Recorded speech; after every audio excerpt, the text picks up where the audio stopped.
You finished your service, 30 years in the Shabak. Was October 7th for your side an intelligence failure, a leadership failure, or something deeper? Because undoubtedly it was a failure. We had the intelligence, we had the science. And what happens at the 7th of October, it's something more deeper. But a lot of people keep asking themselves, how did that happen? Was it an inside job? Was someone deliberately deciding to tell forces to wait, to stand down? Is there anything to it, or it's complete nonsense? We can say that it's completely nonsense, but it's an idea. You are a Shabak agent or Mossad agent, and you start dating a girl. At which stage do you decide that she's fit to know? And if so, what are they gonna come and interview her? They can come and say, listen, she's very hot, but she's very crazy. We're not telling her anything, like the hotter she is, the crazier she is, or down the, so how do they pick and says, okay, you know what, this one we're gonna say, this one we're not? Yeah, look, it's a problem. After few months, you have to, of course, to give her name to the agency to check her. If there is any problem, you will have to decide my work or my girlfriend. When you see something that it's wrong and you want to see another thing and you want to do a little surveillance after your son because he said that he will not take a weed and you want to see what happened behind the bush, but you will not do it. Oh my God. Your father is a Shabak agent and your daughter is 14 and she want to go and promise you, I'm just going to go to a pajama party. I promise not to be with any boys, and you're sitting home. Should I open my laptop right now? This is a moral thing that you can't live with it after it. I think if somebody will pass this line, he will not stop. He will do other things. Welcome back, ladies and gentlemen. In today's episode, we're going to be having a very special and dear guest, and we're going to be delving into some of the most interesting and intriguing topics in Israel, in the defense of Israel, behind the scenes, in the front, in the defense, in the offense. For those of you who don't know, in Israel, we have three main intelligence agencies that are different agencies, all working towards a very similar goal of defending Israel inside and out. The first one that everybody knows is the Mossad, which is the equivalent to the CIA. For those of you who know the CIA, so the Mossad is in charge of the things that are happening, threats that are far away from Israel, mostly outside. Second one we have is Aman. Aman is the one that is basically the intelligence branch in the IDF, which is designed to help the IDF combat army versus army, and with everything that involves in that, from the special units all the way to the cyber and etc. and etc. And then we have the Shabak. The Shabak is easy to explain it as equivalent to the FBI, which is in charge for the safety and the security of the threats inside of Israel, and they have their intelligence capabilities of gathering intelligence and etc. A quick story about the Shabak before we jump into our very, very interesting guest here, just to give you a glimpse and understanding. I remember the first time that I interacted or actually saw a Shabak agent. I was in Gaza, I was a young soldier, and that was just when Israel started using the drones. And it was top secret that no one was allowed to talk about it. These drones are as big as an airplane, basically. And I remember one time they were following about 15 to 16 Hamas terrorists that were running on the way to harm Israeli civilians. And the drone was following, and then the drone lost image. Clouds, density of the city. Everybody was panicking in the war room. Where are they? Where are they? It's a ticking bomb. We're waiting to see if we can stop them before they do something terrible. And then there was a guy that looked like a movie star, I kid you not, and he had a kind of a blondish beard. He looked more like a Navy SEAL. Out of nowhere, he picked the phone and he started talking, and he had better Arabic than me. I'm not kidding. I was shocked. And he was a Shabak agent that managed to recruit an agent, a human agent in Gaza. And on the phone with him, that person on the ground was able to tell him exactly where are these people. He actually went and he spoke to them even and told them where to go, kind of tricked them, but with a Shabak kind of guiding him to do that, tricked him to tell them, okay, listen, I've seen the IDF here, don't go here, go there. And they helped bring them and lure them to the place where the IDF was able to intercept them. So Without further ado, today I have a very special guest, a former high ranking Shabak officer, someone who've served for over 30 years in that agency. Mr. Assa is a former is a member of the Israeli security agency, the Shin or the Shabak, with over 30 years of experience in management of numerous counter-terrorist defense mechanisms. Mr. Assa experience in all aspects of the field: intelligence, general and intelligence security, anti-terror in particular, agent recruiting, and etc. He have held positions of head of the field operation units and established and managed training systems that are being implemented until today. He is also the writer of a book that is right now in Amazon. A fascinating book. It's called Infiltration Game by Amit Assa, and it's a book that is available for people that want to read about the infiltration games, about the Shabak wars, and it's already available in Amazon. Without further ado, Amit, welcome to the show. Thank you for having me, and good evening. It's a pleasure, and I hope I didn't miss anything in the introduction that I gave here. You messed a lot, but you can't provide everything now, so part of it and most of it is a secret. Fair enough, fair enough. That is a silly question to ask someone that his job was in a espionage agency. I want to jump in and maybe ask you the question of how did you end up being recruited to the Shabak? 'Cause especially back in your days, you didn't have websites that you go and apply to, and they come and pick you up. So how did you end up being a Shabak agent? In that time, people was recruited from friend to friend, from ear to mouth.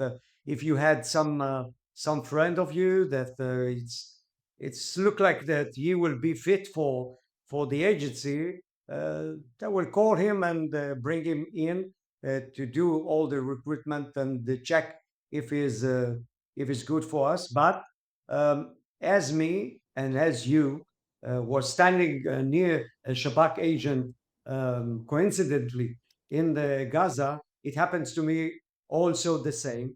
I was uh, I was a soldier making my reserve mission and getting back home with someone in the car, and I didn't know him. But during the driving I realized that he is a Shabak member, and I asked him, "How can I recruit to your agency?" And he said, "Don't call us, we call you," and the rest is history. So that was a classic. Don't call us, we call you. And they called you? Yeah, they called me and I recruited. Of course, it was a lot of years ago, and from then I was serving mostly in the Gaza area in the beginning, and I was injured very badly. Tried to get back to service a few months later, and from that time I was in the operational section in the Shabak, meaning in the Shin Bet we divided the sections as people that are working with assets, with assets at the field, and people that is real agent working undercover at the field. And I was working in that field operational unit that works at the field itself. It's not working with assets, it's working by yourself with the cover story. And this you can read also in my book, Infiltration Games. That's describing how difficult is for a man to work and to live in both sides in two identities. You are working undercover with a new identity, and this identity is, of course, it's not the real one, and nobody at home knows that you're working in that kind of a job, and you're coming back home to another identity. You have a family, and nobody knows about it, and your friends, close friend. You have a difficulties, of course, in that. You have dilemmas. Most of it is a moral dilemmas. As you can read in my book, I was concentrating in the dilemmas, in the psychological dilemmas of working undercover more than other espionage books that we know. I was getting deep into the mind and the soul of an agent and works in that kind of a work. Wow. So did anyone from your close friends knew that was not involved in that operation? Like, did your wife know, or were your children I aware? think that the only person that you can share with, also it's psychological issue. You can't live like that alone without any sharing the most close to you your people. So the mate that you have, if you have a wife, if it's a she, if she has a husband, he will be the only one that will know about it.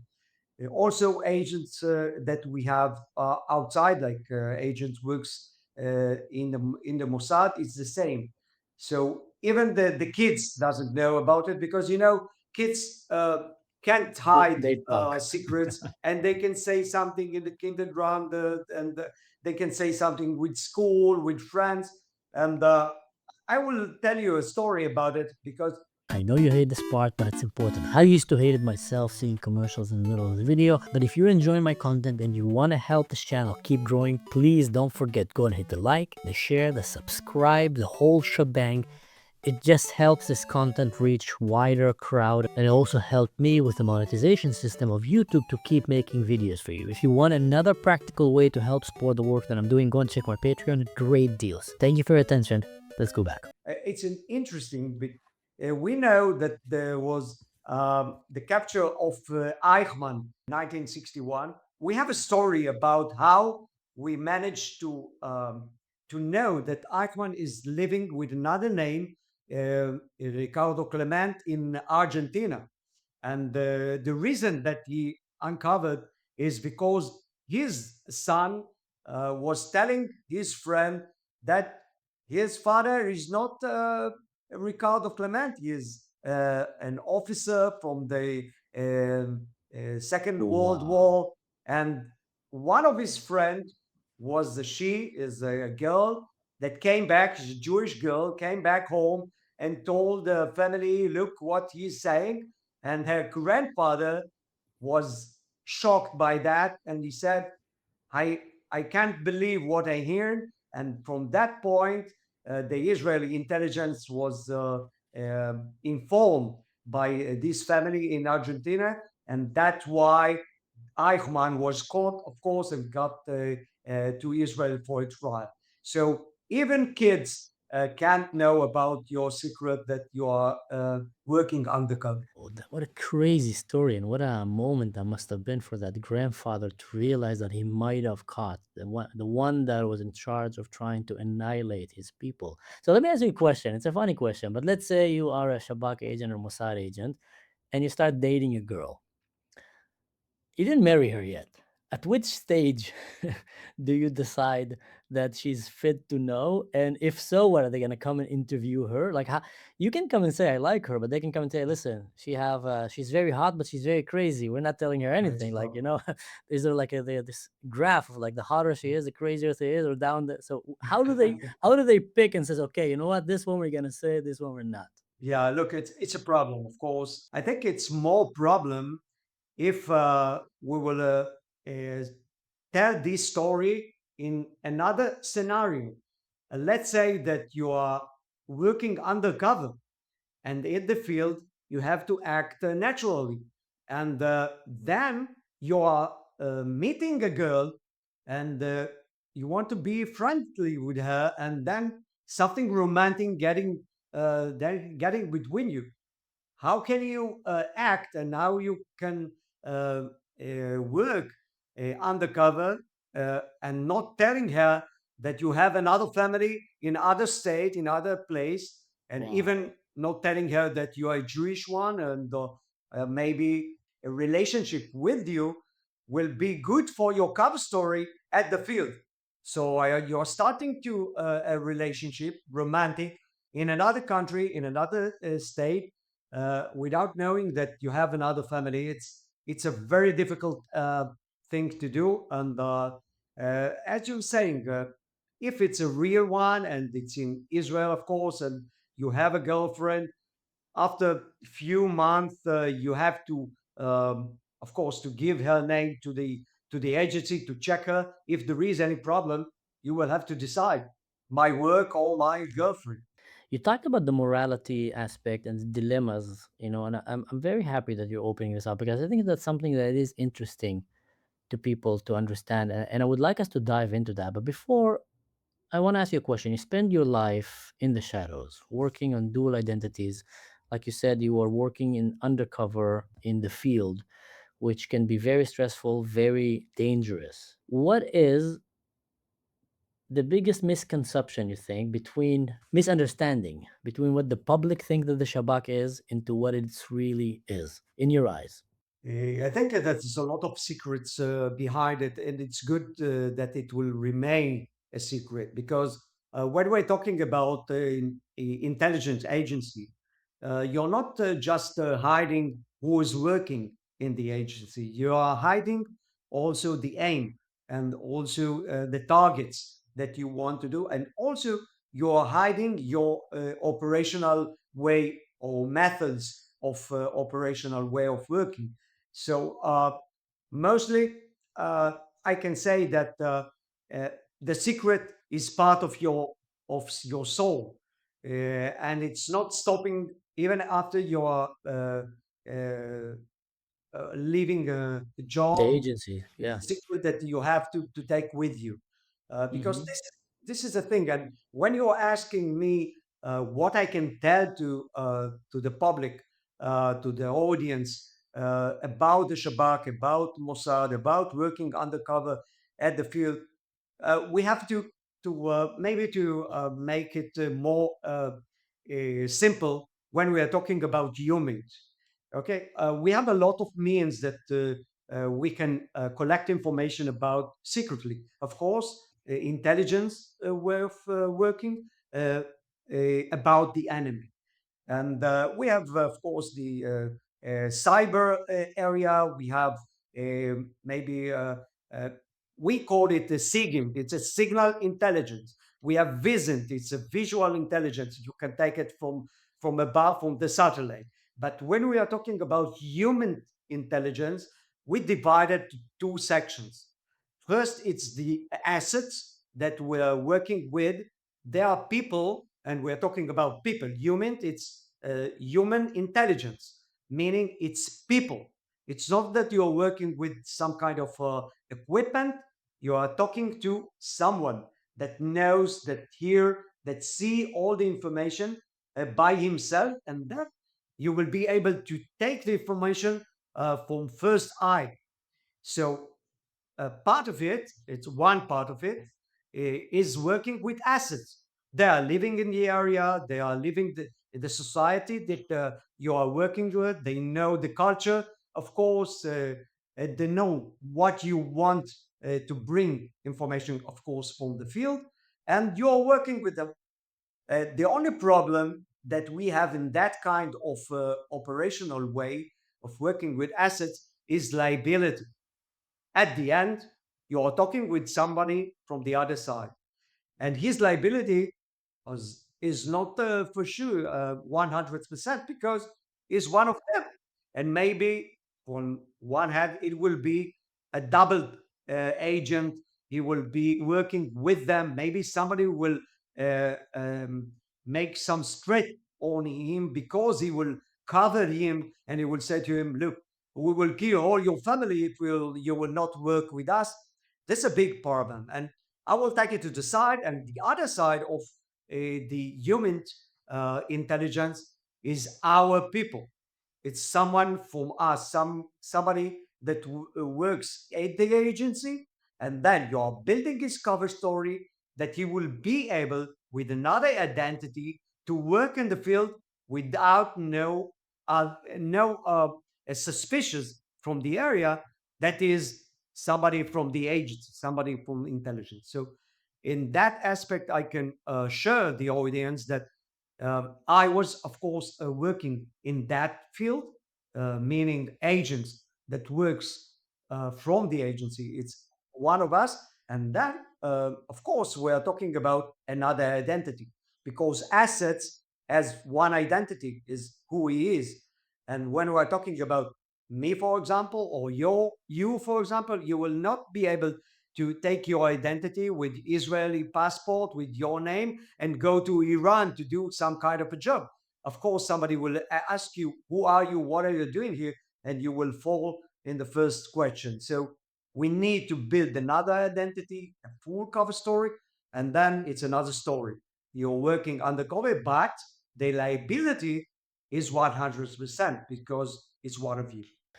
Was it scary for you the first time that you went undercover? The first time that that's it, the IDF or the Shabak, they left you, and now you're in the field, and now you're on your own. Was it something that you felt ready? Can you become ready for something like that? Or if you can walk us, I know there's a lot of things you can't say, but just walk us through this first moment that you realize I am on my own right now. Yeah, first you have a lot of training in other areas that is less, of course, secure, or the safety is not so much highest a level. So first you have a lot of training. Yeah, I'm talking about months and sometimes years that you are training in other areas to be able to tell your story, to tell your identity freely and fluently and without any suspicion in the other side. So this is one hand, but I will answer directly for your question. If you will not be afraid when you are at the field, you will not be alert, and maybe somebody will cover you.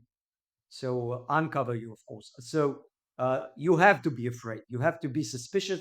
You have to be alert all the time. So every time that you go to the field and do some undercover work, you are working very hard on your personality, in your feelings, to hide your feeling, to hide your fear.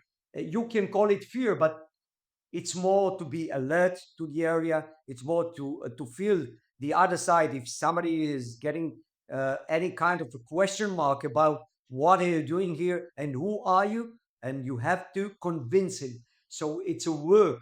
You have to work with it all the time. You have no time to think about the fear. But of course, you can call it a fear. It's something that emotionally disturbing you. You're aware of the fear and you use the fear to keep you sharper and to keep you stronger. I felt the same thing in many, many aspects that I've done. And also, I used to always tell my soldiers, the new ones, when they told me, is that okay that I'm afraid? I told them, it's very okay. I'm afraid myself. If you weren't afraid, I won't take you with me. That's what I used to tell them. And I think that calmed them down. Now, I want to jump in and ask you a question. Is Israel today safer than Israel 10 years ago? I think that you can say that Israel is safer more than Israel was safe before the 7th of October, not 10 years ago. It's 2 years ago.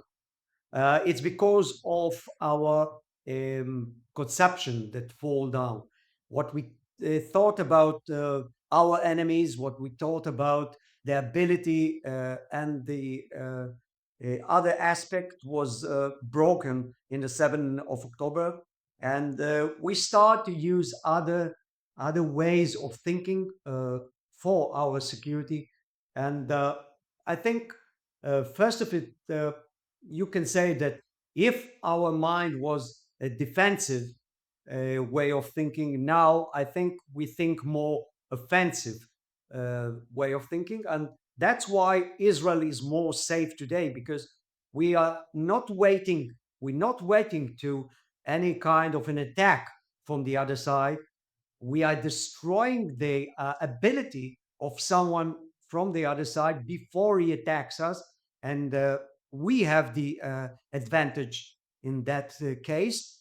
Of course, we have to see what is his abilities. But first, if somebody is declaring that he wants to destroy Israel, we will find a way to destroy him before he will do the first act. Wow, wow. No, that's a good answer. I think I agree with that very much. Someone in the crowd here is asking a very interesting question. Her name is In His Care Forever, Mrs. Lee. Do you feel when you return from a mission that you are needing to overcome a split personality disorder? Wow, that's a good one.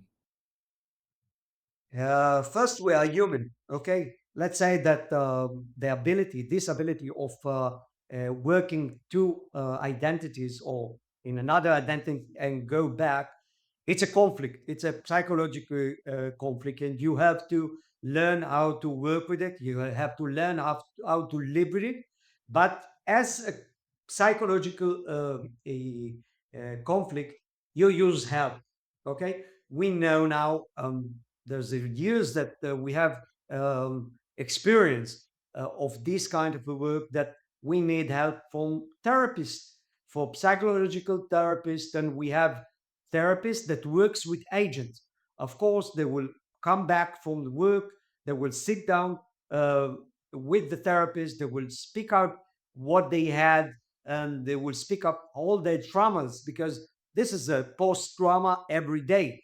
You have traumas every day. You see things. You are approaching a lot of tense situations that nobody can feel until you will get it out. So it's not that you are practicing by yourself. It's not just what you learn and what you practice before working. After going back, you have to be very sensitive about your feelings, and you work with therapists. It's not a shame. Imagine that, having a job to be the therapist of spies and agents. I talking, know a few of them, and they have a great job. talking about a They fascinating. hear a lot of stories. I think they will have to have a therapist of their own after they are listening to Yeah, our stories. he need to come and talk to his own psychologist. Listen, I'm the therapist of 4 Mossad agents and 5 Shabaka agents, and I'm telling you, man, I need a therapist. They can probably write a book one day if they will be allowed from all the stories that they've heard. They want to be alone. Wow, that's a fascinating job. Talking about a not ordinary job. That's one right there. I'm seeing amazing questions here from the crowd, guys, and I'm gonna mark them. Every question that you guys gonna mark, and then at the end of the video, if we have enough time, we'll try to have. We'll ask Mr. Amit here to go and answer the questions to the best of his knowledge. So please keep them up. I'm seeing very good question, but I wanna keep going right now with what we're talking about. What is the one enemy Israelis today don't talk about? And the one enemy that you think that we should start focusing as Israelis? It's not just the Israel, the enemy. I think what we see in the world now is a clash between the Western civilization, the people that wants prosperity for the Western civilization, and the other civilization is the barbarian civilization that it not thinks like the Western world, and they think in other words is the radical Islamist. And I think it's not just the enemy of the Israeli one. We know now the radical rising up as a pro-Palestinian movements, but it's not it's just a sign for what's happening now in the world. And the Western world have to understand that it's not just the Israeli enemy; it's the enemy of the free world, because it's other way of thinking, it's other way of radical thinking. It's the barbarian thinking of destroying the Western world way of life and replacing him with a fundamentalist Islamic regime or thinking. So this is the most important thing that we have to work with. Also, when we are talking about a propaganda, and to work against propaganda from the other side, we see a lot of money spending in the propaganda of the pro-Palestinian. It comes from radical Islam movements like the Islamic Brotherhood, like the other side of the Islam radical is the Shia, of course, comes from Iran, and they're working to destroy all what we know and all we believe as the Western free liberal world. And this is the thing that everybody have to understand, that if we will not um, destroy it or fight against it, it will conquer the world in few decades and not more. Of course, Israel now in the front of this war, and we see the clash very close to us because we are in the Middle East, and we feel it very close. And but the spread of uh, of the radical Islam at the world, first against Israel, second against Jewish, it's the anti-Semitism, but we can see now what happened in Europe, and this is a bad sign. If you conceive just from these days, if there is a Christmas a holiday in the main cities in Europe, and Mm-hmm. they canceled the celebration of Christmas because they fear from radical Islamist at the street. It's amazing, It's and crazy. it's something that they have to understand, that uh, maybe it's not too late. I want to be optimistic, but maybe it's not too late for the free world. And I will tell you something about it. I think we are the most dangerous enemy for ourselves. And why is that? Because uh, the free world, the liberal free world, the Western world, is too liberal to fight in a liberal way against this kind of a threat. Because when we are liberal, when we are taking measures of democracy, giving people to do what they want, to have what opinion that they want, you are not defending yourself. And I I can say that democracy have to fight and do sometimes things that they are not liberal, they are not democracy, to defend themselves. So this is the thing that we have to speak up loud and to say it all over when we're talking about the real threat of the Western liberal world. Yeah, it's like having this real dilemma of should I stay holistic and go with the idea of democracy and complete freedom and then watch democracy and freedom burn to the ground and everybody suffer terrible consequences after me because I was a dreamer, or should I allow democracy to be sometimes restricted in order to defend democracy so more people can enjoy that game called democracy and other generation, not only me. So I won't be the only one that managed to sit in a Starbucks and drink some latte macchiato and have the freedom to say whatever I want, so my children can have that ability as well. But you speaking of a Christmas market, just before we came to talk today, I came back from a Christmas market. I took my kid to a Christmas market here in Germany, and I'm not joking with you. It was one of the scariest experiences that I had here in Europe. I felt more danger walking in a Christmas market in Europe than in Sajaya or in Jenin or in Gaza, even because at least there I knew I have my brothers in arm. I knew we had the Shabak covering for us. We had the IDF. We had things to help us protect ourselves. Here, I felt naked. I was walking a Christmas market here, and my kid wanted to play a game with me. He asked me to pick him up, and I told myself as long as I can tarimuti aba, as long as I can pick my kid up, I'm gonna do it. Because there come in age that I won't be able to do it. So I picked him up even though he's heavy. He's 6 years old. And then he wanted to cover my eyes and asked me if I can see some things. And he started covering, and I said, Rafi, take, and I was holding him, and I was like, I didn't want to like get upset. I said, I don't want anyone covering my eyes right now. Not here, not in a Christmas market. You can do that anywhere else, but not here. That's how I felt in my head. And I told myself, like, what a crazy situation being in Europe and having that. I want to jump a little bit to the recent history that we mentioned here before. Israel today is different than Israel before October 7. A lot of things have happened, and we are in a much safer place today, and thank God. But we still can't ignore the elephant in the room, which is October 7. And I know it's a hard question, and I don't mean it in any disrespectful or hard way. I hold the Shabak to my highest, respect and esteem, and I know dear people there that are just amazing people. But was October 7th for your side an intelligence failure, a leadership failure, or something deeper? Because undoubtedly it was a failure. Okay, of course, it's I will call it the $1 million question. Everybody Yeah. wants to know what really happens there, and we have investigations in the army, in the Shin Bet, in all the places that we can, and we will create another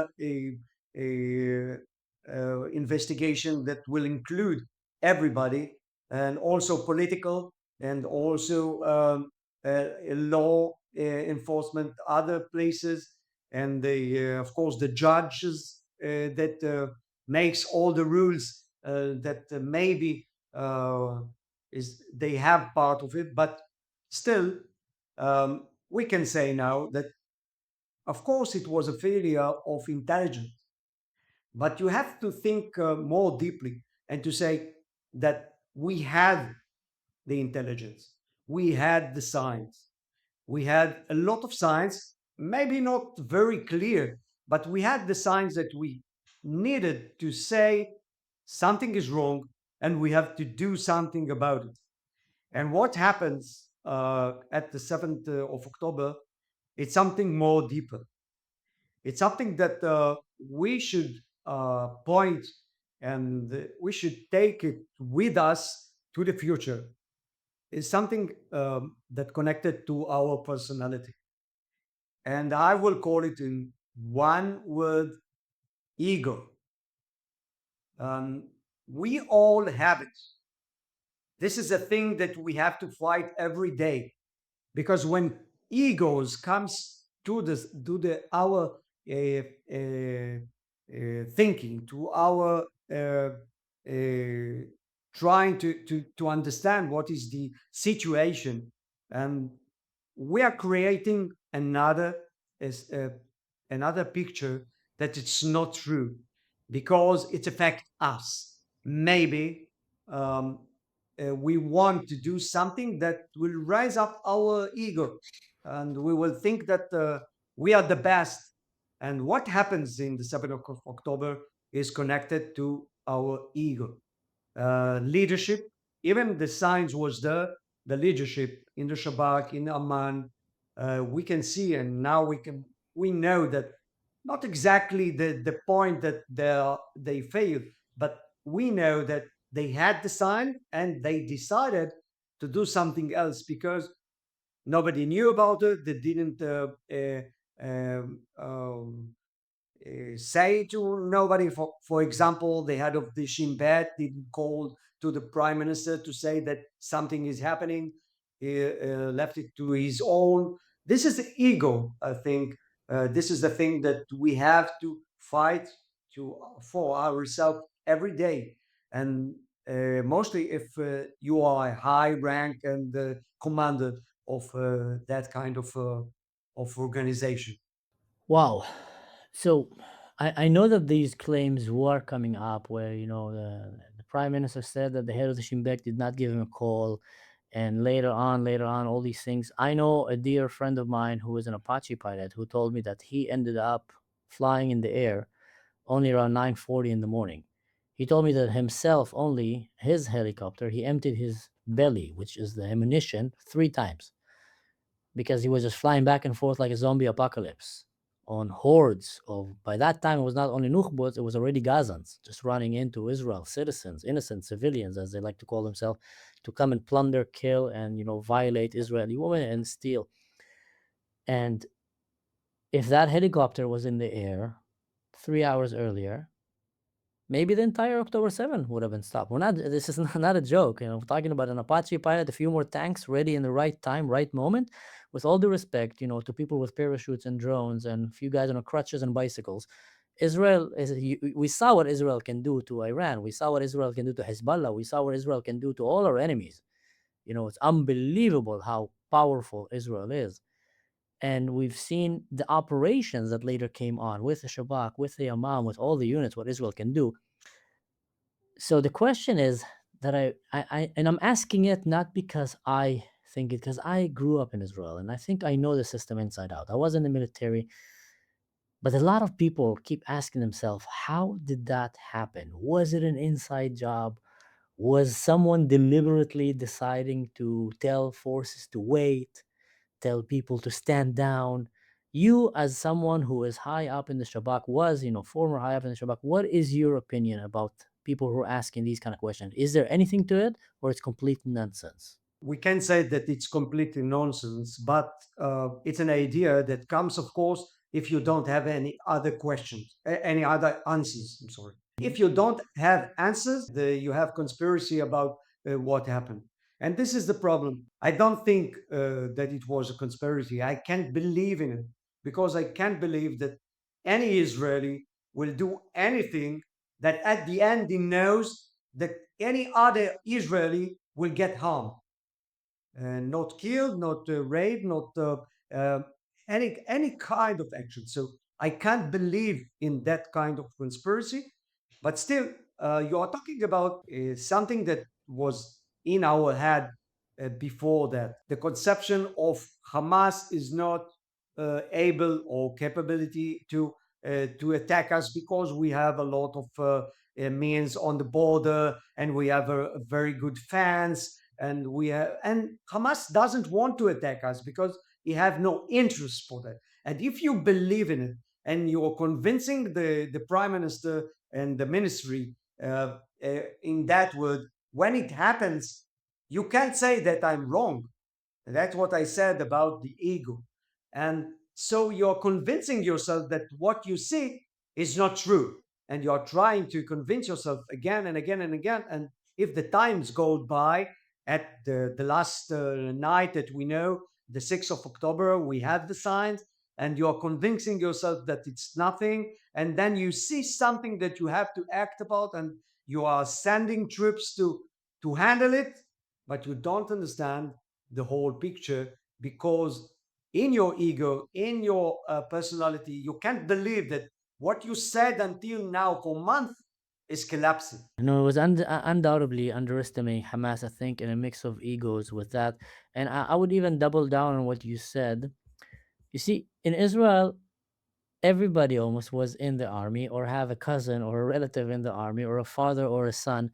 And even if someone would think to himself, yeah, you know what, it would be good to allow Hamas to come in, kill a few Israelis to justify later on to initiate, like that's what the conspiracy people are saying.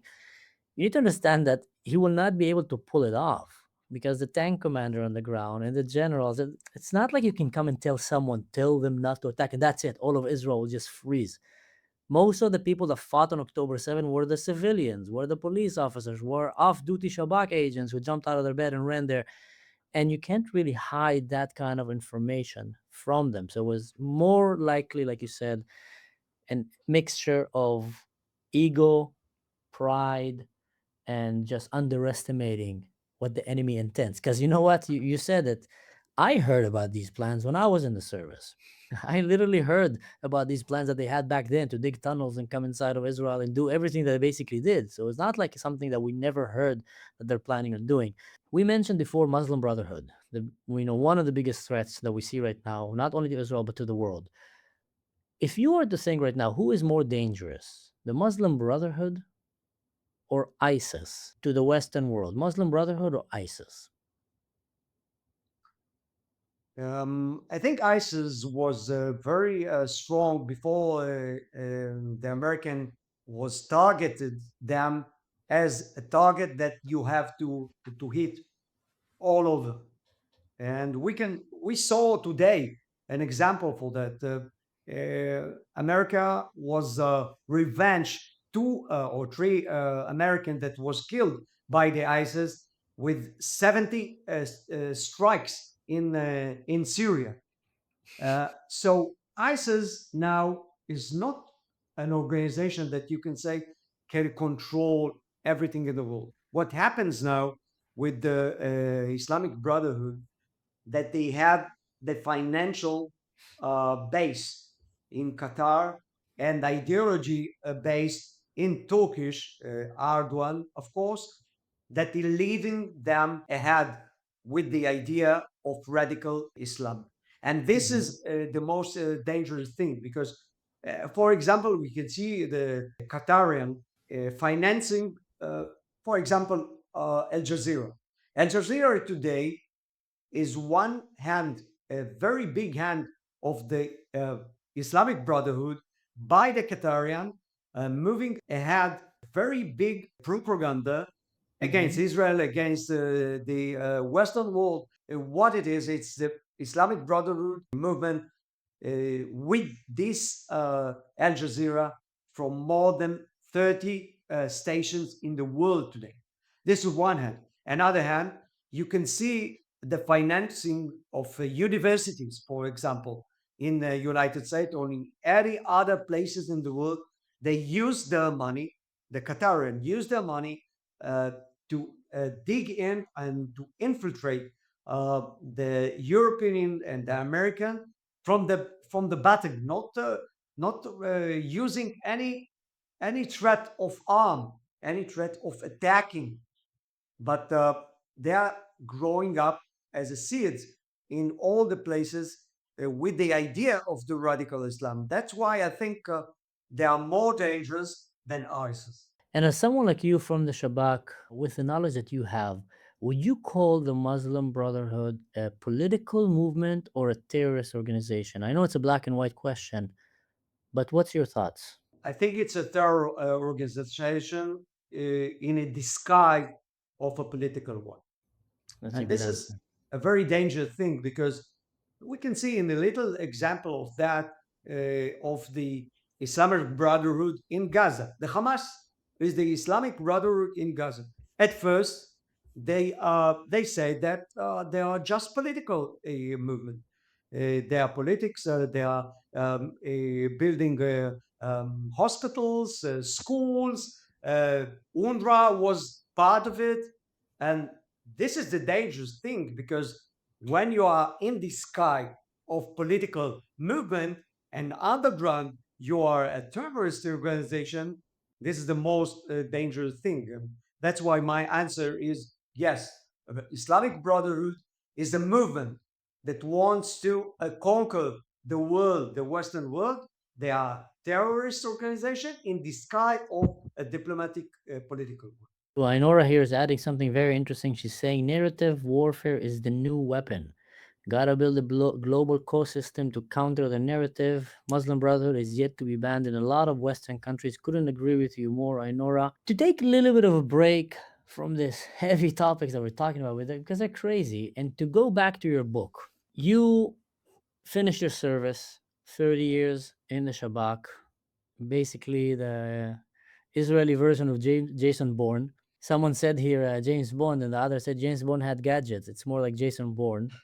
And then you came out, and with your rich experience as someone who was undercover, who went through that, you came and you wrote and published a book called The Infiltration Game. Now, do you mind? And by the way, the guy, this book is available in Amazon.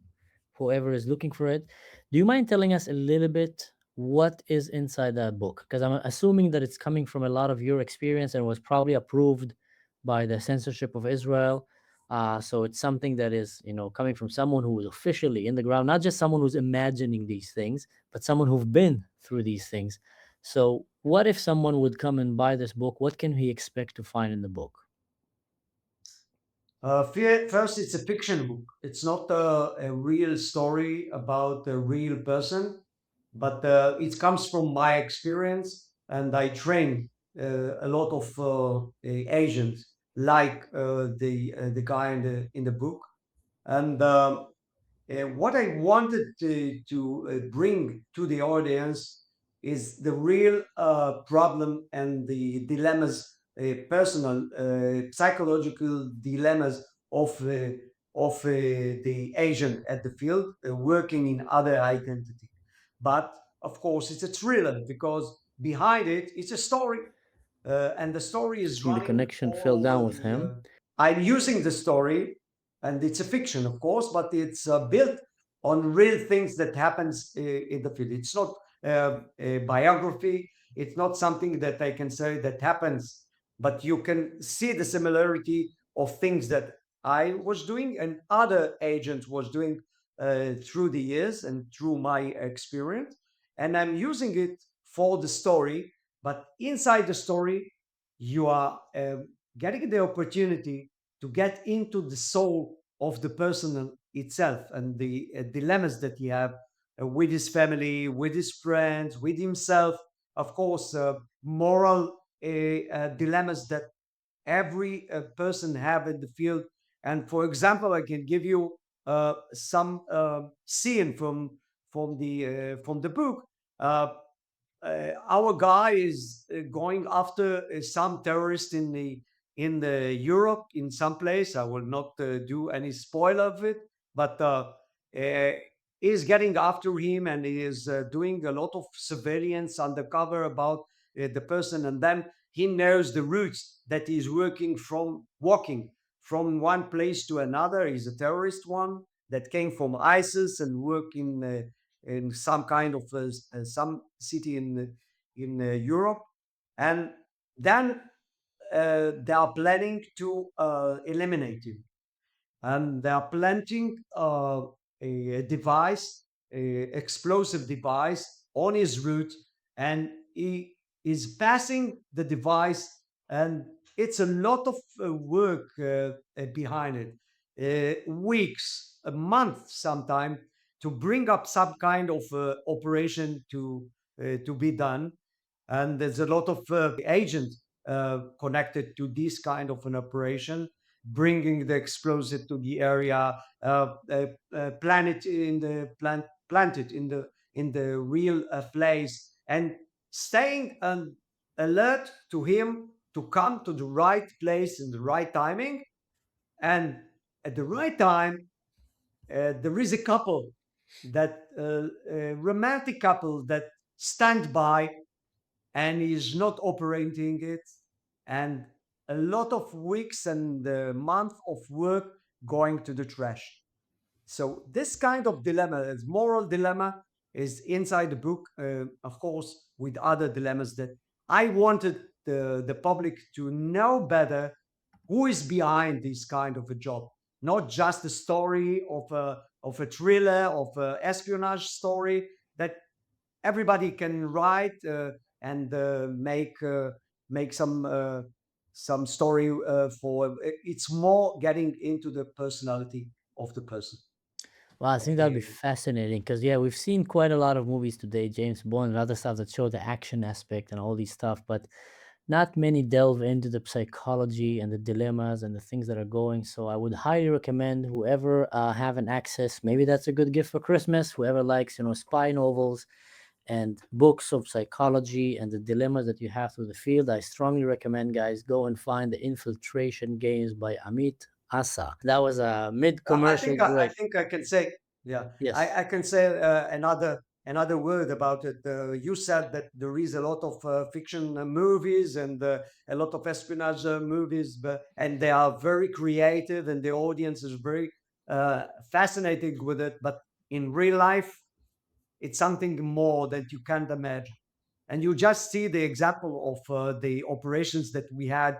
For example, Hania that was eliminated in Iran. It was in a building of the Iranian was guarding him in the facility that you can never imagine that somebody will plant uh, a bomb under his bed and will activate it in the right time. So sometimes life is more creative than any movie that you can imagine. For sure, for sure. I think Israel after October 7 has showed us that back and forth, how creative can our defense system be.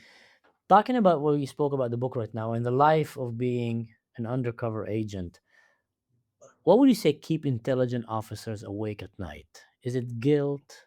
Is it mistakes? Is it threats from the future? I had a dear friend that used to be in the service and he left, and I wouldn't say he was scarred, but you can see that he's someone that was carrying a heavy burden. He was someone that was in a combat unit and he was, more in the field, like you said. And the more you get to know him, the more you sat close to him, you saw that it was a very dangerous man, but very composed, very kind, very loving. but someone that something was going through. Now I know everyone deals differently, and like you mentioned, there's a psychologist for these units that comes and talks. But what would be the things that will keep them awake at night? Guilt, mistakes, fear from the future. I will answer personally very direct from my point of view, from my experience, and what keep me um, awake at night is my mistakes.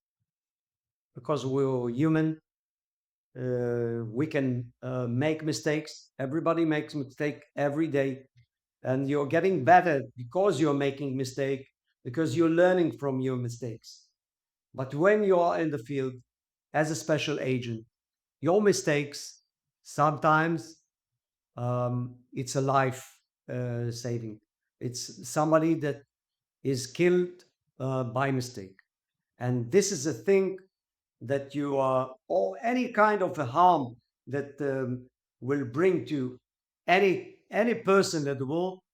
Uh, it's not comparing to any other thing that you can imagine, and you know that you was of course in you can imagine, but you was the person that was pushing the button, and if you was mistake, if it was a mistake, you have to live with it all your life.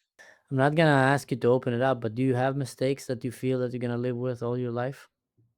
Of course, I'm human. That's the price. That's the price that we pay when we put ourselves in the front to go and do the things that you did, that people like you did, living in the shadows, fighting to defend their country, to defend the values of Western civilization that we live in, and then often they can come back home and they need to deal with these mistakes. And thanks for sharing that with us. That's very personal what you just shared right now. Another moral question is how difficult it is for a field agent when he needs to manipulate the reality around him to recruit assets or lie, like you said, start a romantic relationship or something, and knowing that you might hurt a semi innocent person, but for the greater good of saving many other lives. That's a dilemma that an average, taxi driver or hairdresser will not be put on, or a high tech person. That's a dilemma that you're there with that. Yeah, you're there with that person, and now you are manipulating him and the reality around it to go and save others' lives. Is that something that you can prepare for? Is that something that, there's no way around it? It's going to scar you for life? How do you go around that? It's easier. It's easier question because uh, if you are talking about real life of an agent, he is fighting against terrorists, is fighting against an organization that wants to destroy a lot of people, and is collecting information about people that wants to harm other people, and sometimes it's Israelis, sometimes it's Jewish, sometimes it's the real free world, and so the dilemma is easier than what we spoke about, the mistake that we spoke before, because it's very clear to you that even if you are doing some kind of a manipulation and you will harm somebody, his emotion will be harmed at the end. If we will understand that he was part of some kind of manipulation that you did to him, still what's ahead of you is the most important thing that you did is saving life, other lives. So it's easy to say that comparing it, you have no problem. But there is a problem because you have to measure all the time if it's necessary to manipulate this person, because at the end, you will save lives. And this is thing that you have to measure all the time. And do you find when you come home, you need to really work hard to switch the triggers that you don't, you're like 100% full on manipulation radar right now, going around and seeing how can you take advantage of everything around you to bring to the cause of saving lives and infiltrating the organization. And then you go back home And all of a sudden, like, can you switch that That's a up? big question. Yes, that's a big question because sometimes people are making mistakes in that field, and they're bringing home their ability to manipulate their close friends or maybe their wife or husband and family maybe, and sometimes you use the ability to personal advantage. But it's a big mistake that we're working against it. And I can tell you about myself. I have a very sharp line that is this line is line between my work and when I'm passing this line back home, there's nothing that I will take from my job, even if I have abilities. So Hmm. sometimes it's stretching your hand, when when you see something that it's wrong and you want to see another thing and you want to do a little surveillance after your son because he said that he will not take a weed, and you want to see what happened behind the bush, but you will not do it. Oh my God. Your father is a Shabak agent and your daughter is 14 and she want to go and promise you, I'm just going to go to a pajama party. I promise not to be with any boys. And you're sitting home. Should I open my laptop right now and start working with my contacts and do some Shabak tricks on that? Or should I really? Oh, Sharp that's line, tough. sharp line. That's tough, man. You That's have to, tough. you have to. You kind of suppress your superpower as a super agent and say like, "Ah, I'm not gonna go and follow after my daughter." I have a 6 years old now. He tells me everything, but I'm This thinking when is he's eight, this is a moron thing that you can't live with it after it. I think if somebody will pass this line, he will not stop. He will do other things, and we see examples of people that is falling in that failure of crossing the line and using their ability and manipulating, doing things that they don't, they can't do in the private life. yeah, because having the fact that you can tell about yourself, I'm a master manipulator, is not something that usually people will come and take pride of. But in a line of espionage and secret agencies and behind enemy lines, that's definitely what you should be good at. If you're not good at that, you're gonna die. People are gonna die. But then you take it back home and it's like, how do I suppress it so it doesn't come out? That's very, very true. Can democracies survive without getting their hands dirty? Is that something that you think today? Can a democracy survive without sending agents and field operators and wolves out there, shepherd dogs, to pretend to be wolves? Can democracy survive without playing these dirty games of CIA, Mossad games, Shabak games, FBI games? That's something that is possible? Of course not.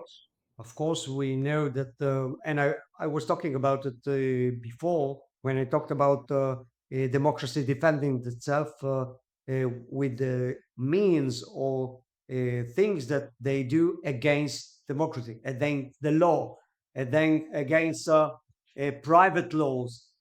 And I can give you a very simple example of listening to your telephone or getting into your telephone with bugging your telephone, and everything is there. It's personal information that democracy is very restricted, wants to hold it, and that nobody will get into the privacy of the person.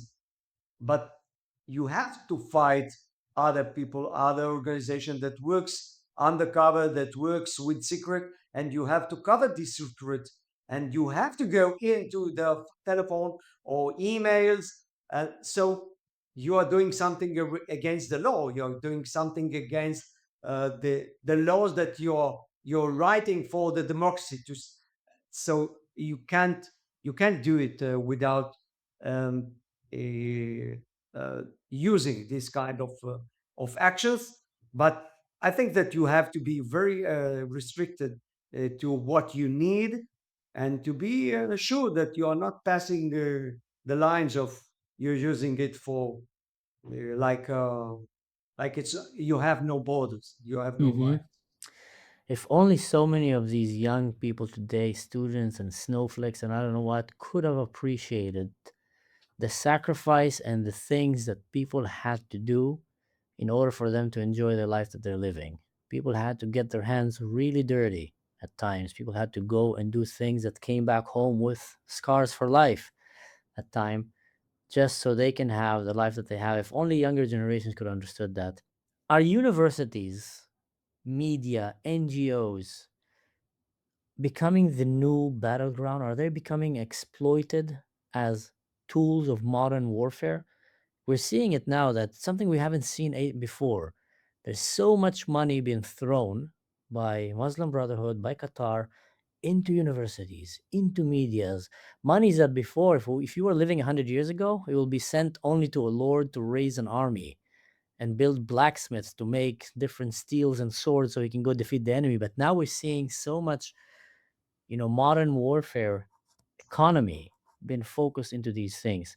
Do you think this is becoming the next battlefield? I think it is the battlefield that we see now because as we are speaking, that the democracy had to defend itself.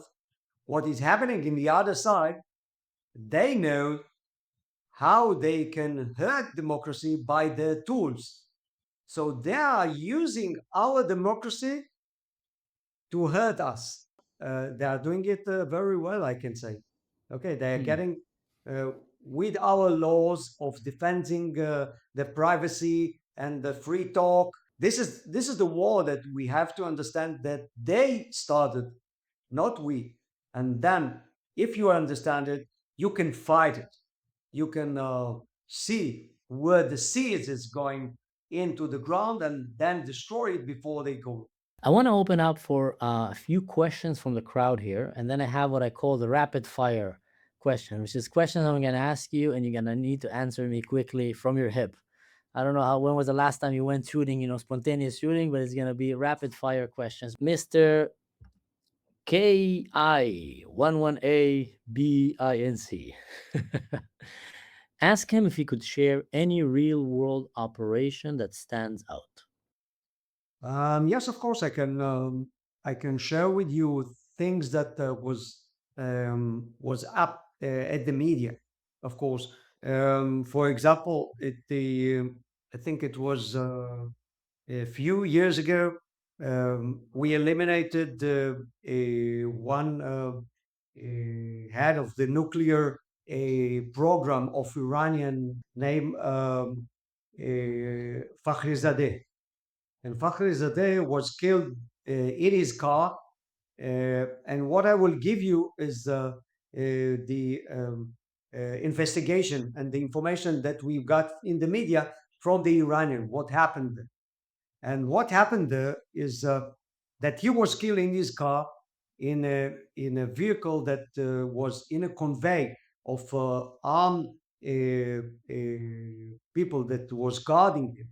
It was a full guard team surrounding him, but still, he was the only one that was hit from the bullets, not his wife next to him.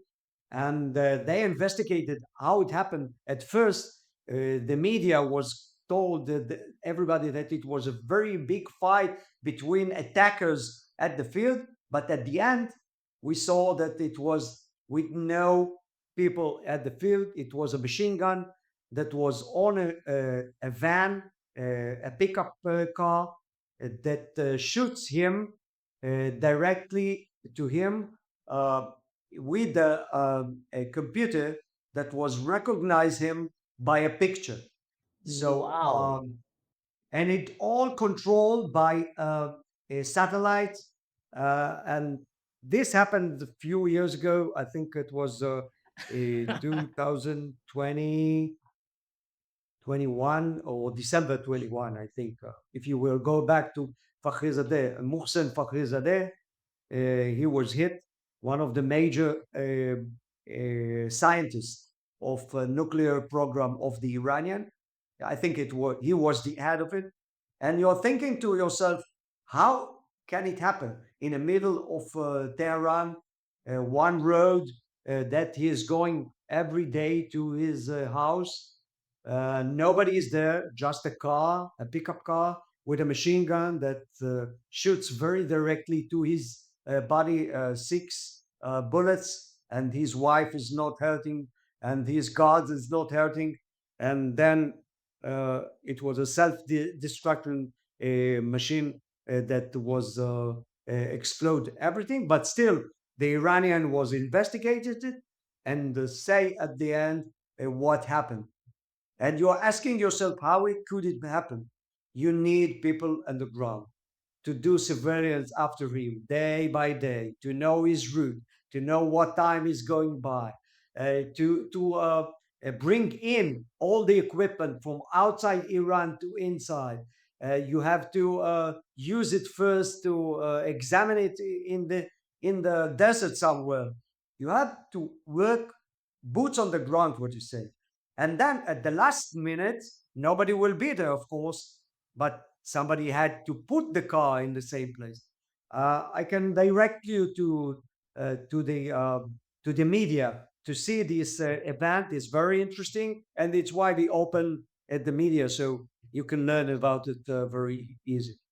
That's crazy. 2021, Israel was already living in the future and having remote robotic facial recognition machine guns planted on trucks who just goes up in the right time, identify, take it down, boom, explode itself. Crazy. Now, for people who would be hearing something like that, they would think, okay, that sounds more like a Mossad operation, if I'm not mistaken, right? Or would you Yes, say, yes. now, do you mind explaining to the people here the difference between Mossad, Shabak, and Aman?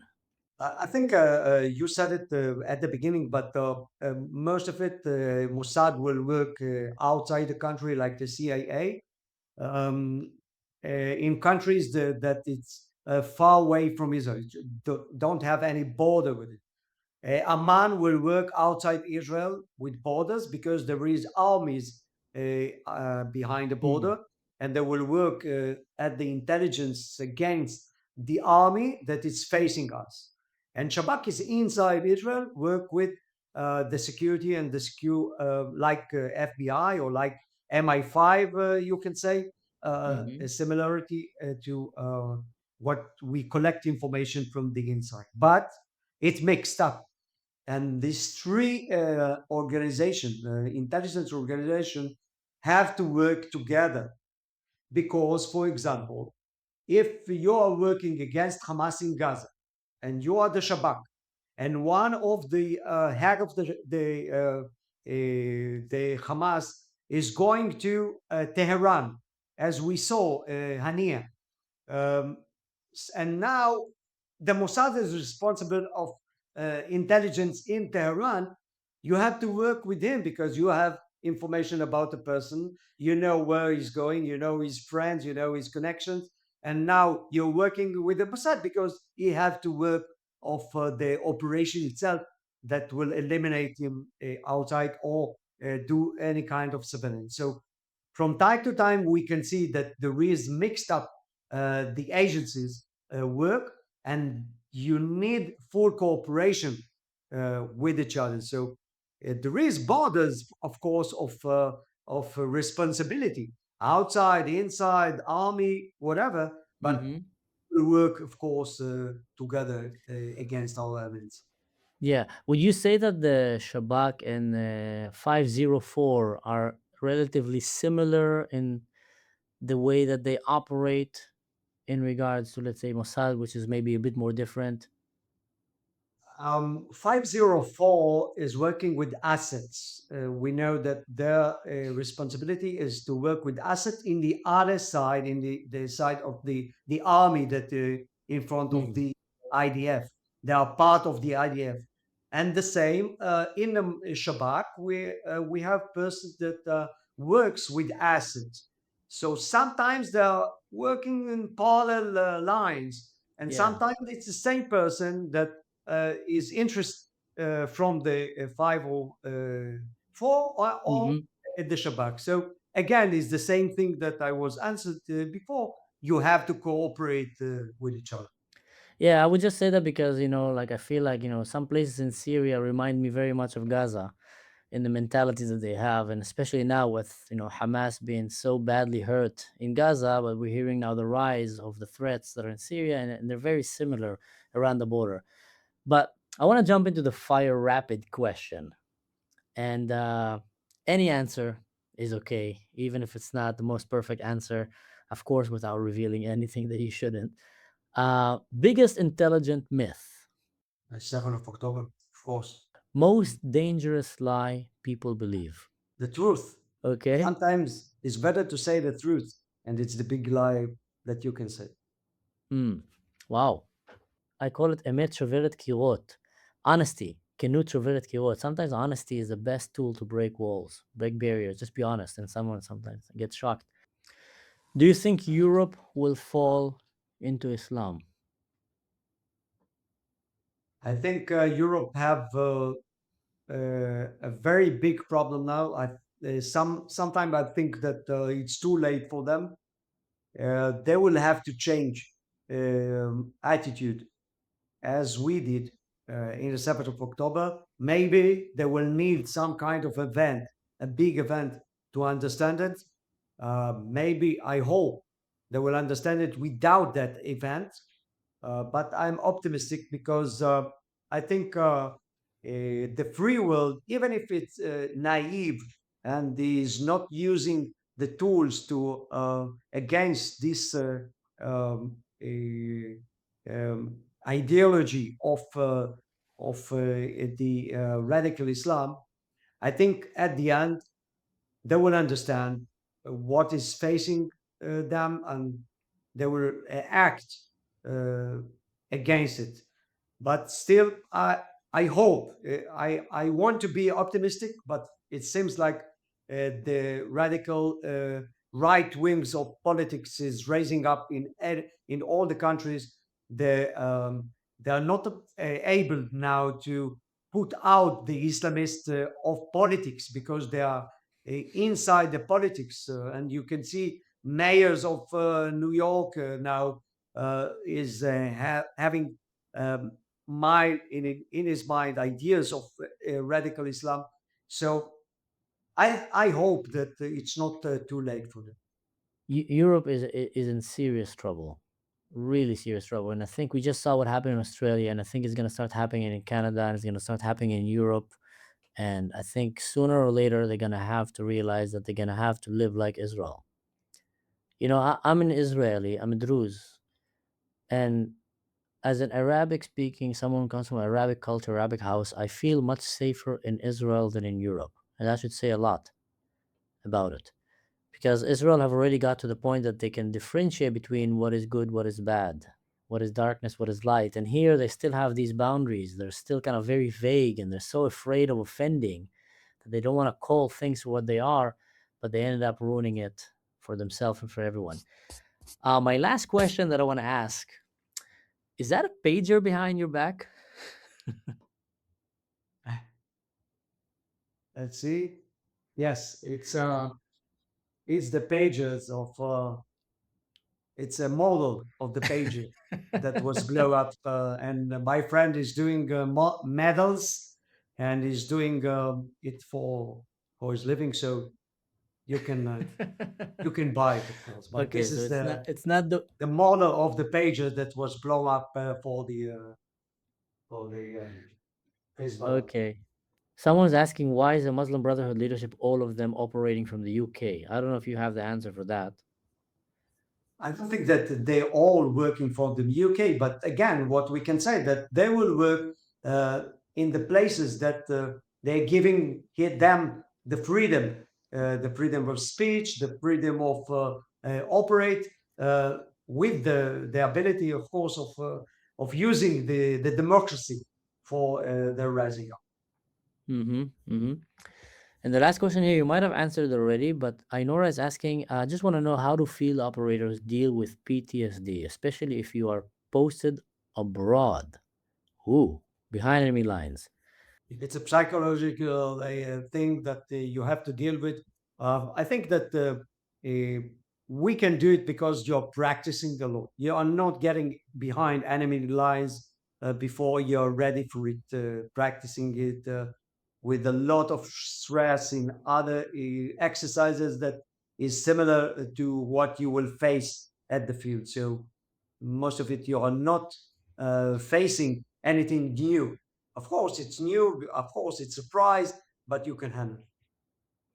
All right, and we have a question here from Neil Bill 7560. He's asking, my question would be, Mr. Assa, any advice for us civilians as tourists? How to behave? I'm going to be a tourist. Part of me does not want to hide that I'm Jewish. Another part tells me it's safer. So I'm guessing that's a question of how should Jewish tourists behave when they're traveling abroad? If you have any advice on that matter. I have a dilemma in the answering this question because I think we don't have to hide our Israelity or our Jewish, but still, we are in the dangerous time now.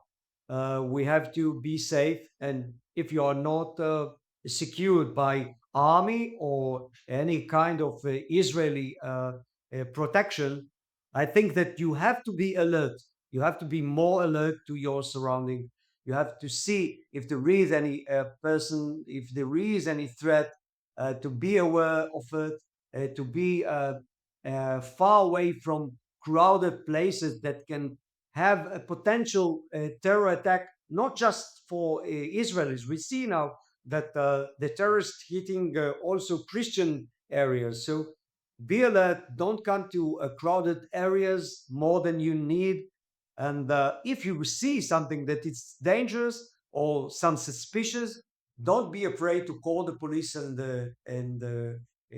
direct them to the place.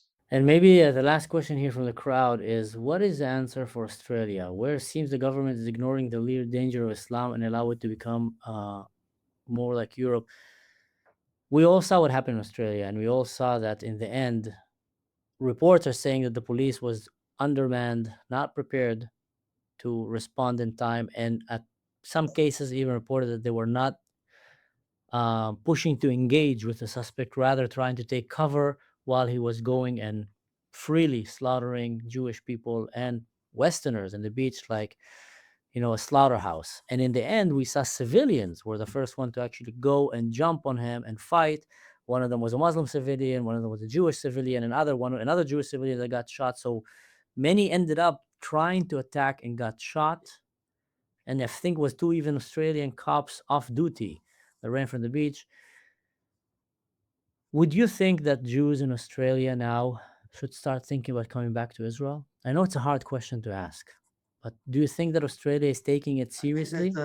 the most safe place in the world for Jewish people in is Israel. So we'll call everybody to come here. And we have a very bad example of what happened to us in the Holocaust. People knew that the Nazis is rising up and doing camps. They knew they are killing the Jewish community, and still some of them and a lot of them didn't come to Israel before the Holocaust. And what we see now is the same. We see the threat. We see what's happening now in the world against Jewish people. Take your belongings and come to Israel. It's the only place that is safe for Jewish people in the world. That's what I can say. Powerful, very, I would say, sad that this is the best advice that we can give, but I agree with it. It's very sad, and I see it here, and I think the Jewish people are being reminded again, including the Druze people, by the way, that if you don't take care of yourself, no one else will take care of yourself. And we're living in a world that have shown us again and again and again. And if there's one place that is safe for Jews and for Israelis, it is Israel. And I wish other countries will take it more seriously, but I doubt it. And I think that attacks like what happened in Bondi Beach are bound to happen again and again because they just don't seem to be taking it as seriously. Mr. Amit Assa, thank you so much for taking of your time. It was a fascinating conversation. I think everybody here loved this conversation. I want to remind everybody, He is also the author of the book The Infiltration Games. It's available on Amazon. Highly recommend. Could be a great gift for the holiday, to come and read some book about the life of double agent based on his experience, a fictional book, but based on a lot of real life experience, 30 years of intense experience behind enemy lines, of training other agents as well. And he came down to write a book that focused not only on the epicness and the cool aspect and the combat aspect and the sexy aspect of becoming undercover agent behind enemy line, but also about the moral dilemmas and the psychological depth that these agents carry with them as they go back home and go back with their double life into the real life back home. So it sounds like a fascinating book. I would highly recommend it. Mr. Amit, you can also be found and followed on Instagram. Nora, if you don't mind to find his page and just put it here so I can highlight it to the people, but also the Amazon and his Instagram, where you can follow his work. I wish you a happy Hanukkah. I think it's the last candle today, if I'm not wrong, or tomorrow. No, tomorrow. Tomorrow's the last candle. So I wish us a holiday of light over darkness. And I want to thank you so much again. God bless and stay safe. Thank you very much.